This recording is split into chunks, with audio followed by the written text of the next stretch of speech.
अगर आपको ये वीडियो पसंद आए तो चैनल को सब्सक्राइब करना मत भूलना। फिल्म की शुरुआत होती है और हम एक लड़की मिरांडा हॉलैंडर को देखते हैं जो कॉलेज में लेक्चर दे रही होती है। वो बहुत ही स्मार्ट थी, इसीलिए इतना कम उम्र में भी उसे ऑक्सफोर्ड से पढ़ाने की ऑफर आया होता है। वो अपने अंकल टॉम के पास जाती है जो म्यूजियम में काम करते हैं। उनकी बातों से हमें पता चलता है कि मिरांडा की माँ बाप की एक्सीडेंट से मौत हो चुकी है और बचपन से टॉम ने उसे पाला है। अब सीन टॉम के घर पर शिफ्ट होता है जहां मिरांडा उसे बताती है कि आज वो डेट पे जा रही है और फिर वो निकल जाती है। अगले सुबह हम एक लड़के को पार्क पे जॉगिंग करते हुए देखते हैं। उसे एक लड़की बेहोश दिखती है और वो लड़की मिरांडा थी और फिर उसे हॉस्पिटल ले जाया जाता है। उसके शरीर पे अजीब से निशान उभरे हुए थे। फिर वो आधी बेहोशी हालत में अपना नाम बताती है। डॉक्टर्स टॉम को कॉल करते हैं और उसको सब बताते हैं और टॉम तुरंत हॉस्पिटल के लिए निकलते हैं। वहाँ हॉस्पिटल में जब डॉक्टर्स एक्सरे रिपोर्ट चेक करते हैं तब उन्हें वो कोई इंसान सा नहीं लगता, इसीलिए डॉक्टर्स दोबारा मिरांडा की एक्सरे रिपोर्ट लेने जाता है। तभी मिरांडा की बॉडी अजीब होने लगती है। वो बदलकर एक एलियन में कन्वर्ट हो जाती है और अपने पास खड़े डॉक्टर को मार डालती है। और एक दूसरे डॉक्टर वहाँ पर आती है और अपने साथी डॉक्टर को मारा देख वो वहाँ से भाग लेती है, लेकिन मिरांडा उसे भी बेरहमी से मार डालती है। और जब टॉम वहाँ आता है और हॉस्पिटल डॉक्टर्स की बॉडी वहाँ देख शॉक्ड हो जाता है। मिरांडा उसे एक रूम पे बेहोश मिलती है।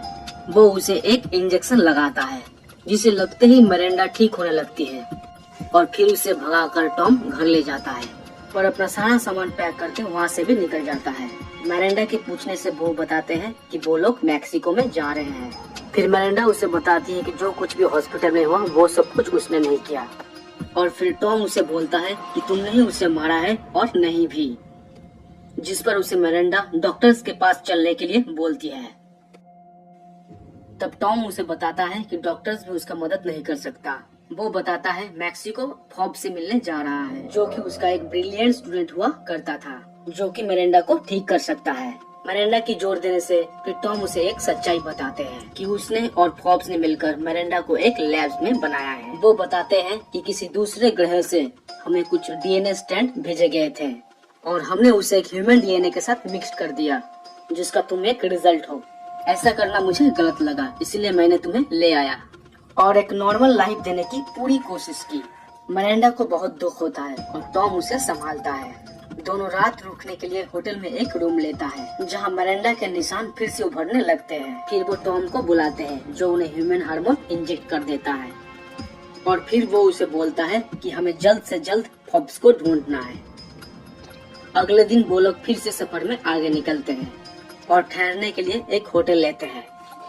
टॉम होटल मैनेजर से फॉब्स के बारे में पूछता है।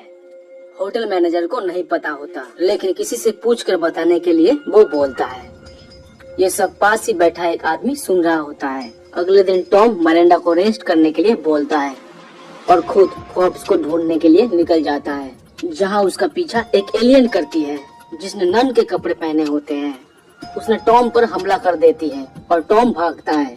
फिर एलियन उसकी पैर पकड़ लेते हैं। फिर पुलिस वहाँ आ जाता है और टॉम बाल बाल बच जाता है। फिर टॉम वापस जा ही रहा होता है, फिर उसे वो होटल वाला आदमी मिल जाता है। वो बताता है कि टॉम को हॉब से मिलने के लिए आधी रात को एक मैदान पे जाना है जहाँ एक टैक्सी कैब खड़ी होगी और जब टैब बत्ती जलाए तब उसे उस टैब पे जाकर बैठना होगा और उसका हॉब से जो भी काम होगा उसका एम्बुलेंस देना होगा। टॉम सब कुछ वैसा ही करता है।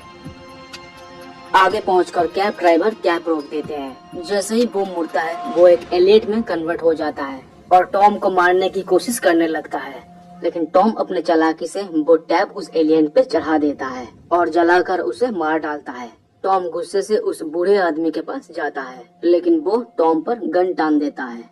उतने में ही मिरांडा वहाँ आ जाती है और उसे डराकर फॉब्स का एड्रेस निकाल लेती है। उसके बाद टॉम और मिरांडा एक खंडर जैसे जगह पर पहुँचते हैं और मिरांडा अपने पावर से पासवर्ड खोलकर फॉब्स के असली ठिकाने पहुँच जाते हैं। वो मिरांडा को पहचान जाती है कि वो उसी की क्रिएशन है। वो अजुरा को भी टॉम से मिलवाता है जिसने नन बनकर टॉम पर हमला किया था। वो बात ही कर रहे होते हैं कि अचानक से मरेंडा की तबीयत खराब होने लगती है। हॉब्स मरेंडा को एग्जामिन कर रहा होता है। तभी टॉम हॉब्स को बोलता है कि मुझे पता है कि वो इल्लीगल काम कर रहा है, जिस पर हॉब्स बोलता है कि वो सिर्फ मरे हुए रिलेटिव और पेट ठीक करके ही देता है। उन पे टॉम बोलता है कि वो हाफ एलियंस होते हैं। वो मरेंडा के बारे में पूछता है, जिस पर हॉब्स उसे बताता है कि उसकी एज पूरी हो चुकी है और वो अब मर जाएगी। टॉम अब ये सच्चाई मरेंडा को बताता है। टॉम मरेंडा को बताता है कि वो उसको अपनी बेटी जैसा ही प्यार करता है, लेकिन उसे अब नहीं बचा सकता। मरेंडा अब उसे बोलती है कि वो जो भी हत्याएं की है उनके लिए वो खुद को पुलिस के हवाले करना चाहती है। हॉब्स वहाँ आता है और मरेंडा को बचाने की एक उपाय बताता है। वो बताता है कि मरेंडा की जगह अगर किसी और को दे दी जाए तो मरेंडा की जान बचाई जा सकती है। इस पर मरेंडा राजी नहीं होती। हॉब्स उसे समझाता है और बताता है कि यहाँ लोग रोज गायब होते हैं जिन्हें कोई नहीं पूछता। न जाने इस टाउन पर कितने ही चोर, रेपिस्ट और मर्डरर्स रहते हैं। किसी के मरने से भी कुछ नहीं बिगड़ेगा। मरेंडा इसे भी किलिंग मानती है और ऐसा करने से वो मना कर देती है, लेकिन मरेंडा की हालत और भी खराब हो जाती है, जिस पर हॉब्स उसे एक सेडेटिव देकर बेहोश कर देता है ताकि वो अपना एलियन फॉर्म में ना आ सके। और वो टॉम को एक फीमेल जिंदा लाने के लिए बोलता है।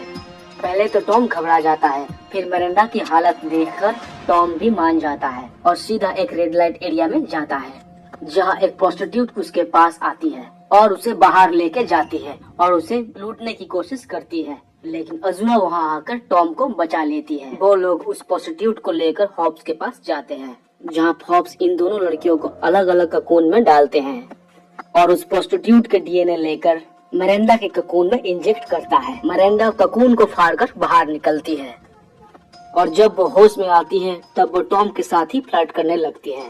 टॉम को यह हरकत बहुत ही अजीब लगता है और वो सीधा फॉब्स से पूछता है और फॉब्स उसे बोलता है कि जीन ट्रांसफर की वजह से ऐसा गड़बड़ हुआ है और अब वो बहुत ही डेंजरस हो चुकी है, क्योंकि अब वो प्रेग्नेंट होके न्यू क्रिएचर को भी जन्म दे सकती है। जिस पर टॉम बोलता है कि मैंने उसका ऑपरेशन करवा दिया था। तब उस पर फॉब्स बोलता है अब उसका कोई फायदा नहीं, क्योंकि उसके जीन्स बदल चुके हैं। अब उसे मारना ही एक आखिरी उपाय है। टॉम इस पर बिल्कुल ही राजी नहीं होता है और मरेंडा को ढूंढने के लिए निकल पड़ता है। उधर मरेंडा होटल में जाकर होटल मैनेजर को सेड्यूस करने लगती है, लेकिन वो भी एक हाफ ब्रीड होता है, इसलिए मरेंडा उसे मार डालती है। मरेंडा होटल मैनेजर को मारने के बाद एक बार में जाती है और एक आदमी को अपने जुबान से मार डालती है। बार में मौजूद लोग बहुत घबरा जाते हैं और इधर उधर भागने लगते हैं। हॉब्स वहाँ पहुँचता है ताकि वो मरेंडा को रोक सके, लेकिन मरेंडा उसे ही सेड्यूस करके उसी के साथ फिजिकल होती है और लास्ट में उसे मार डालती है, जहाँ हॉब्स की उसे मरी हुई बॉडी दिखती है। जब टॉम मरेंडा को ढूंढते हुए वहाँ पहुँचता है, जहाँ हॉब्स की उसे मरी हुई बॉडी दिखती है और मरेंडा उसे बेहोशी की हालत में किनारे पड़ी मिलती है, जिसे वो लैब में ले आता है। टॉम के टेस्ट करने के बाद उसे पता चलता है कि मरेंडा प्रेग्नेंट है। मरेंडा टॉम को सब कुछ खत्म करने के लिए बोलती है। वो बोलती है कि मेरा ह्यूमन साइड मर रहा है और जो साइड उसे बचा है उसे वो नहीं चाहिए। तभी वहाँ की लाइट्स चली जाती है। टॉम स्विच ढूंढ ही रहा होता है कि अज़ुरा वहाँ आ जाती है और टॉम को मारने की कोशिश करती है, लेकिन मरेंडा एलियन फॉर्म में आकर टॉम को बचा लेती है। मरेंडा और अज़ुरा में बहुत लड़ाई होती है, लेकिन आखिरी में अज़ुरा मरेंडा को हरा देती है। लेकिन उसी वक्त टॉम उठता है और अज़ुरा को गोली मार के खत्म कर देता है और मरेंडा के पास जाता है। मरेंडा उसका ख्याल रखने के लिए उसको थैंक यू बोलती है और वही दम तोड़ देती है। टॉम भी बाहर निकलता है और उस जगह को आग लगा देता है। यही हमारी स्टोरी दी एंड हो जाती है। गाइस, अगर आपको ये स्टोरी पसंद आई है तो please do like and subscribe. Thank you.